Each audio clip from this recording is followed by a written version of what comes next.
నమస్తే, welcome to BCN news. నేను విజయలక్ష్మి. ముందుగా ముఖ్యాంశాలు.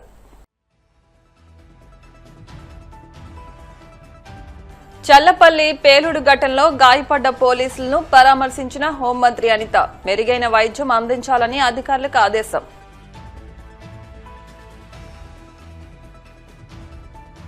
అమరావతిలో ఖర్చుపై కూటమి ప్రభుత్వం కాకిలెక్కలు చెబుతోందన్న వైసీపీ రాష్ట్ర అధికార ప్రతినిధి వంగవీటి నరేంద్ర. రాజధానిపై అంత గోప్యత ఎందుకని సూటి ప్రశ్న.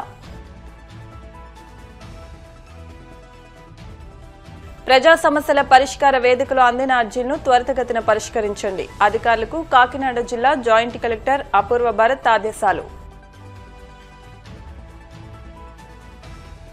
ఆదిలాబాద్ జిల్లాలో అతిపెద్ద పారిశ్రామిక వాడను ఏర్పాటు చేస్తామన్న తెలంగాణ సీఎం రేవంత్ రెడ్డి. జిల్లాలో త్వరలో యూనివర్సిటీ నిర్మిస్తామని వెల్లడి. కృష్ణా జిల్లా చెల్లపల్లి పోలీస్ స్టేషన్లో పేలుడు ఘటనలో గాయపడ్డ పోలీసులను హోంమంత్రి అనిత పరామర్శించారు. మంగళగిరి ఎన్ఆర్ఐ హాస్పిటల్లో చికిత్స పొందుతున్న పోలీసులకు ధైర్యం చెప్పారు. పోలీసుల కుటుంబ సభ్యులతో మాట్లాడి ప్రభుత్వం అండగా ఉంటుందని భరోసా ఇచ్చారు. పోలీసులకు మెరుగైన వైద్యం అందించాలని అధికారులను ఆదేశించారు. ఈ సందర్భంగా హోంమంత్రి అనిత మాట్లాడుతూ గాయపడిన వారు అందరూ త్వరగా కోలుకోవాలని కోరుకుంటున్నట్లు తెలిపారు. వారి కుటుంబ సభ్యులను ప్రభుత్వం అన్ని విధాలుగా ఆదుకుంటుందని స్పష్టం చేశారు.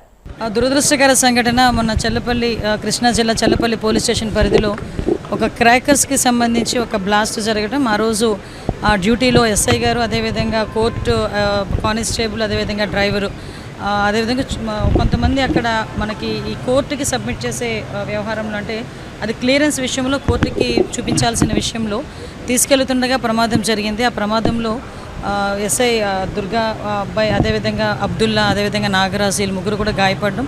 ఇమీడియట్గా అక్కడికి ఇన్సిడెంట్ జరిగిన వెంటనే ఎస్పీ గారు సంఘటనా స్థలానికి వెళ్ళి అదంతా పరిశీలించి ఇమీడియట్గా వీళ్ళందరినీ కూడా అంబులెన్స్లోని షిఫ్ట్ చేసి మెరుగైన వైద్యం గురించి ఇక్కడ ఎన్ఆర్ఐ హాస్పిటల్కి ఆ రోజు జాయిన్ చేయడం జరిగింది. ఆ రోజు నుంచి కూడా గవర్నమెంట్ కూడా ప్రత్యేకంగా వాళ్ళ మీద దృష్టి పెట్టడం, అదేవిధంగా ఒక పక్క నుంచి ఎస్పీ గారు, ఒక పక్క నుంచి మేము, ఒక పక్క నుంచి సీఎంఓ, అదేవిధంగా మన డాక్టర్స్ అందరూ కూడా నిత్య పర్యవేక్షణలో ఈరోజు వాళ్ళందరికీ కూడా వైద్యం జరుగుతుంది. ఈరోజు వాళ్ళందరినీ కూడా ఒకసారి పరామర్శించడానికి ఇక్కడికి వచ్చాను. వాళ్ళ కుటుంబానికి ధైర్యం చెప్పడానికి ఇక్కడికి వచ్చాం ఈరోజు. అదేవిధంగా అబ్దుల్లాని అందరినీ కూడా చూసుకున్నాం. అబ్దుల్లాకి ఒకటికి ఒక 50 to 60% బర్న్స్ ఉన్నాయని ఇప్పుడు ప్రస్తుతానికి వైద్యానికి సహకరిస్తున్నాడు అబ్బాయి. అదేవిధంగా నాగరాజు అవుట్ ఆఫ్ డేంజర్, అదేవిధంగా మనకి ఎస్ఐ గారు కూడా అవుట్ ఆఫ్ డేంజర్. డాక్టర్స్ కూడా చాలా పర్టికులర్గా వీళ్ళ మీద ప్రత్యేకమైన దృష్టి పెట్టి రెగ్యులర్గా చూసుకుంటున్న పేషెంట్స్ ఎలాగో చూసుకుంటారో అలాగే వీళ్ళని కూడా ప్రత్యేకంగా దృష్టి పెట్టి సరైన మానిటరింగ్ చేసుకుంటూ వాళ్ళు చూడటం వలన లిటరలీ చెప్పాలంటే ఈరోజు మన ప్రాణ నష్టం ఏమీ జరగలేదు. దానికి పర్టికులర్గా ఎన్ఆర్ఐ డిపార్ట్మెంట్, ఎన్ఆర్ఐ హాస్పిటల్ వైద్య బృందాన్ని అందరికీ కూడా నా తరపున నేను స్పెషల్ థ్యాంక్స్ చెప్తాను.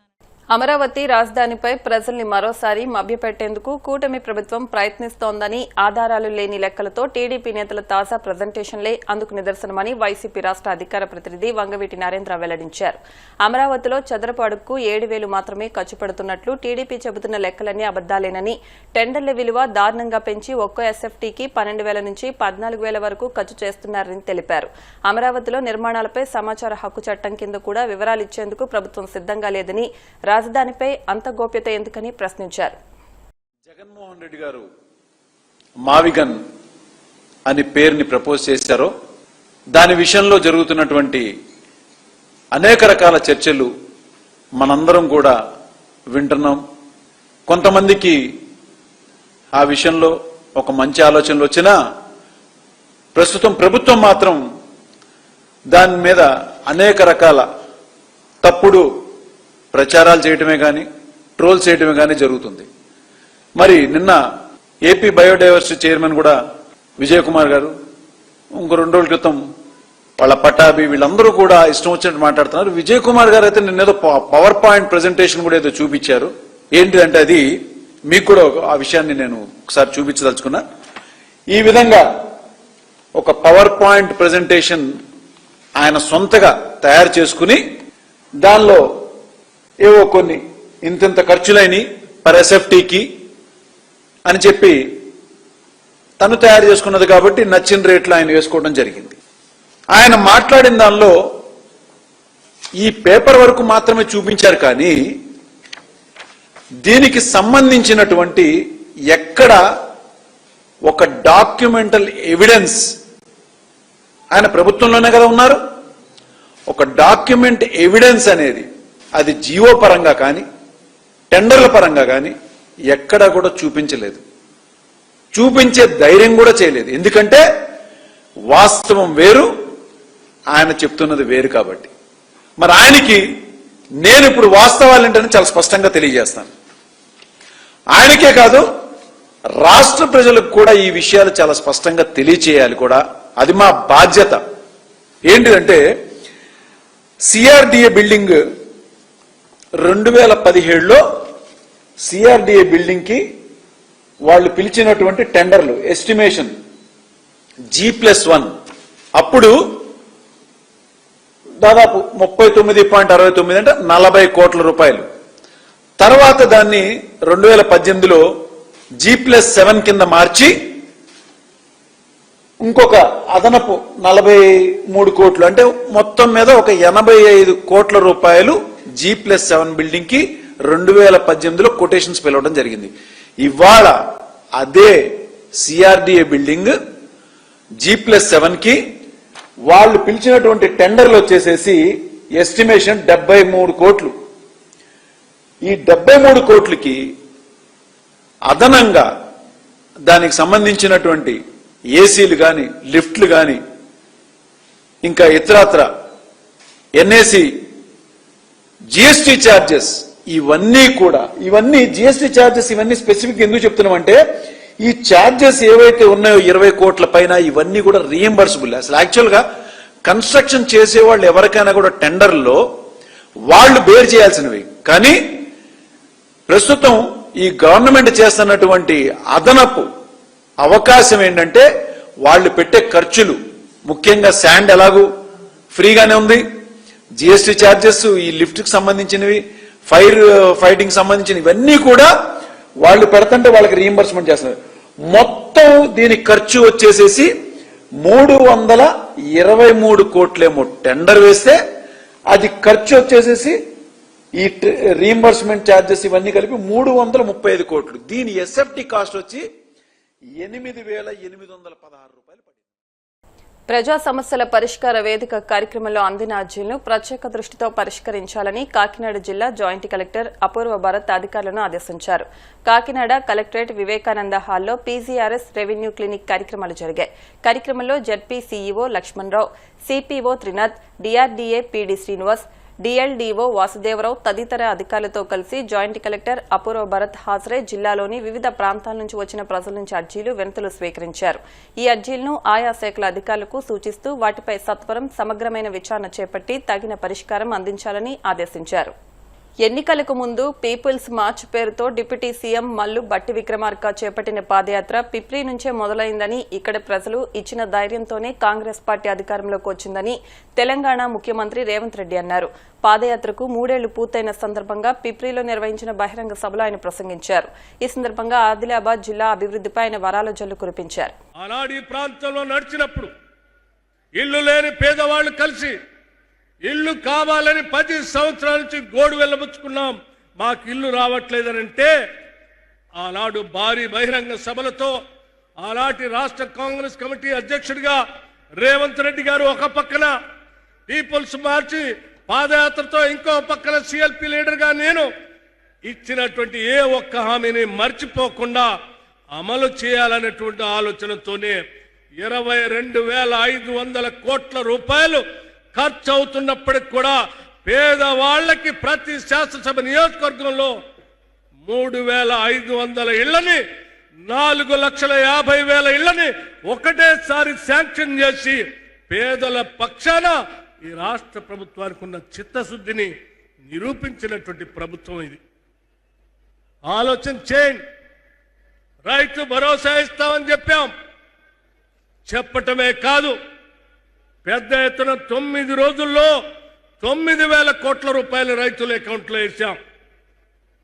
నిన్న కూడా రైతు భరోసా పేరు మీద అకౌంట్లో ప్రతి రైతు అకౌంట్లో డబ్బులు వేసుకుంటూ పూర్తి స్థాయిలో అందరికీ రైతు భరోసా వేసేటువంటి కార్యక్రమానికి నాంది పలికాం.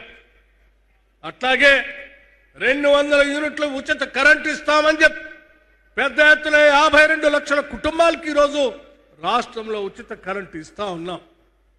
ఆడబిడ్డలందరినీ కూడా మహాలక్ష్మిలాగా పూజిస్తామని చెప్పినట్టుగానే ఈ ప్రభుత్వం అధికారంలో రాగానే శాసనసభలో శాసనసభ్యులుగా మేమందరం ప్రమాణ స్వీకారం చేసిన అరగంటలోనే శాసనసభల ప్రాంగణంలోకి ఆర్టీసీ బస్సులు తెప్పించి ఈ రాష్ట్రంలో ఉన్న మహిళలందరికీ ఉచిత బస్సు ప్రయాణం నిజం చేసినటువంటి ప్రభుత్వం ఈ ఇందిరమ్మ ప్రభుత్వం. దాదాపు 300 కోట్ల సార్లు ఈ రాష్ట్రంలో ఉన్నటువంటి మహిళలు ఉచితంగా ఆర్టీసీ బస్సులో ప్రయాణం చేస్తే రాష్ట్ర ప్రభుత్వం మీ తరఫున 10,000 కోట్ల రూపాయల్ని ఆర్టీసీకి రాష్ట్ర ప్రభుత్వం ఈ రాష్ట్రంలో ఉన్న మహిళల తరఫున డబ్బులు కట్టిన సంగతి కూడా ఈ సందర్భంగా మీ అందరికీ మనవి చేస్తా ఉన్నాను. అంతేకాదు ఈరోజు రాష్ట్రంలో తీసుకునే ప్రతి కార్యక్రమం కూడా పెద్ద ఎత్తున అమలు చేస్తూ ఆ కార్యక్రమాన్ని ముందు తీసుకుని పోయే కార్యక్రమంలో భాగంగా నేను ఒక విషయం చాలా స్పష్టంగా చెప్పదలుచుకున్నాను. ఈ రాష్ట్ర ప్రభుత్వానికి మానవత్వం ఉంది. మానవీయ కోణంతో మనం అనేక దశాబ్దాలుగా ఉంటూ ఉన్నాం. ఒక సామాజిక నిర్మాణం, అంతరాలు లేని సమాజాన్ని, సామాజిక విభేదాలు లేనటువంటి సమాజాన్ని నిర్మించాలనేటువంటి అనేక మంది మాట్లాడేటువంటి మాటలను మాత్రమే వింటూ వచ్చాం. కానీ ఈనాటి ప్రభుత్వం ఈరోజు మీ అందరి సమక్షంలో ఇవాళ శంకుస్థాపన ఫలకాలను ఇక్కడ వేసినటువంటి young India integrated residential school ఒక్కసారి ఆలోచన చేయండి. ఇది వినటానికి ఒక స్కూల్ లాగానే మీరు వింటూ ఉండొచ్చు. తెలంగాణ ఉప ముఖ్యమంత్రి మల్లు భట్టి విక్రమార్క ఆదిలాబాద్ జిల్లా పిప్రి బహిరంగ సభలో మాట్లాడుతూ పీపుల్స్ మార్చ్ పాదయాత్ర ద్వారా ప్రజల కష్టాలను స్వయంగా తెలుసుకున్నామని, తమకు అధికారం అంటే హోదా కాదు బాధ్యత అని ఆయన అన్నారు. కేవలం 9 రోజుల్లోనే 9,000 కోట్లను రైతు భరోసా కింద రైతుల ఖాతాల్లో జమ చేశామని వివరించారు. ప్రతి కుటుంబానికి వర్తించేలా 5 లక్షల రూపాయలు ఇందిరమ్మ బీమా పథకాన్ని తీసుకొచ్చామని, ఇల్లు లేని పేదలకు ఇందిరమ్మ ఇళ్ల మంజూరు వేగంగా సాగుతోందని చెప్పుకొచ్చారు. వారు మా దృష్టికి తీసుకొస్తే ఆ సమస్యల్ని పరిష్కరించాలన్న కృత నిశ్చయంతో ఈనాడు అనిల్ జాదవ్ కావచ్చు, లేకపోతే గోడెం నగేష్ కావచ్చు, అందరిని కూడా మాట్లాడిపించినాం. నేను ఎందుకు ఈ వేదిక మీద నుంచి మాట చెప్తున్నా అంటే 4 కోట్ల తెలంగాణ ప్రజలు ఆలోచన చెయ్యాలి. తెలంగాణ రాష్ట్రం వచ్చిన 10 సంవత్సరాలలో ఈ సంస్కృతి ఎన్నడైనా ఉన్నదా? ఈ సాంప్రదాయం ఎన్నడైనా కొనసాగించిందా? ఆనాడు ముఖ్యమంత్రులు మంత్రులు వస్తున్నారంటే ప్రతిపక్షాలకు సంబంధించిన ఎమ్మెల్యేలను కార్యకర్తలను పోలీస్ స్టేషన్లో నిర్బంధించి బందర్ దొడ్లో కొట్టినట్టు పోలీస్ స్టేషన్లో కొట్టేటోళ్ళు. ఇవాళ పరిస్థితి లేదు. ఇది ప్రజాస్వామిక పరిపాలన, ఇది ప్రజాపాలన. ప్రజాపాలనలో ప్రతిపక్షాలకు సహేతుకమైన సమస్యల్ని లేవనెత్తడానికి అవకాశం ఇవ్వాలి. శాసనసభలో శాసన మండలిలో ప్రశ్నలు లేవనెత్తడానికి, ప్రభుత్వం నుంచి పనులను సాధించుకోవడానికి అవకాశం ఇవ్వాలని చట్ట సభల్లోనే కాదు బహిరంగ వేదికల్లో కూడా మా ప్రతిపక్షాలైన ఎమ్మెల్యేలను ఎంపీలను మాట్లాడిపిస్తున్నాం. ఈ సాంప్రదాయాన్ని తెలంగాణలో కొనసాగించాలి. తెలంగాణ అంటే రాజకీయ విలువలకు వేదిక, తెలంగాణ అంటే ఒకరినొకరి గౌరవించుకునే ప్రాంతమని, ఈ దేశానికే ఆదర్శంగా నిలబడాలని ఈనాడు ఒక మంచి సాంప్రదాయానికి ప్రయత్నం చేస్తున్నాం. మా మిత్రులు కలిసి వచ్చినందుకు వారికి మనస్ఫూర్తిగా నేను ధన్యవాదాలు తెలియజేస్తున్నా. కొంతమంది కొన్నిసార్లు మైకు వస్తే చాలు ఏది మాట్లాడుతున్నాం, ఎందుకు మాట్లాడుతున్నాం, ఎప్పుడు మాట్లాడుతున్నాం, ఎలాంటి భాష వాడుతున్నామనే విచక్షణ కోల్పోయి ఏది పడితే అది మాట్లాడడం ద్వారా పేదలకు, దళితులకు, ఆదివాసులకు, గిరిజనులకు అన్యాయం జరుగుతుంది. ఇన్నవాడికి మాట్లాడడానికి వచ్చే నష్టం ఏం లేదు. కానీ అదే సమస్యల్ని ఒక పద్ధతి ప్రకారం లేవనెత్తితే ఈనాడు మంజూరు చేసిన ప్రాజెక్టులు మా శాసనసభ్యులు ఏం లేరు.